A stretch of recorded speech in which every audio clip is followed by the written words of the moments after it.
Everyone, so na tayo order karon nga mga utanon bitaw sa Bahay Kubo, guys. Hi guys, ming gabi iso na ko order karon ni habol para sa Nutrition Month. So sa Wednesday ila ang kung anya na siya ipasubay. Ana iyang ipasubay, guys.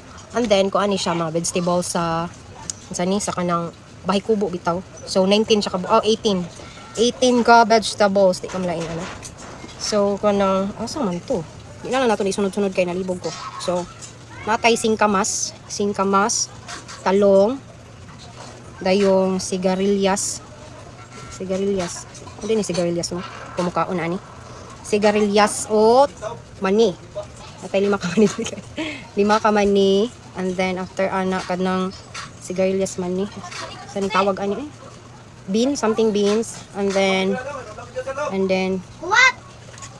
kalabasa guys, sabaan ninyo oy, kalabasa, and then radish, sabi bisay tag radish oy, and then atay kani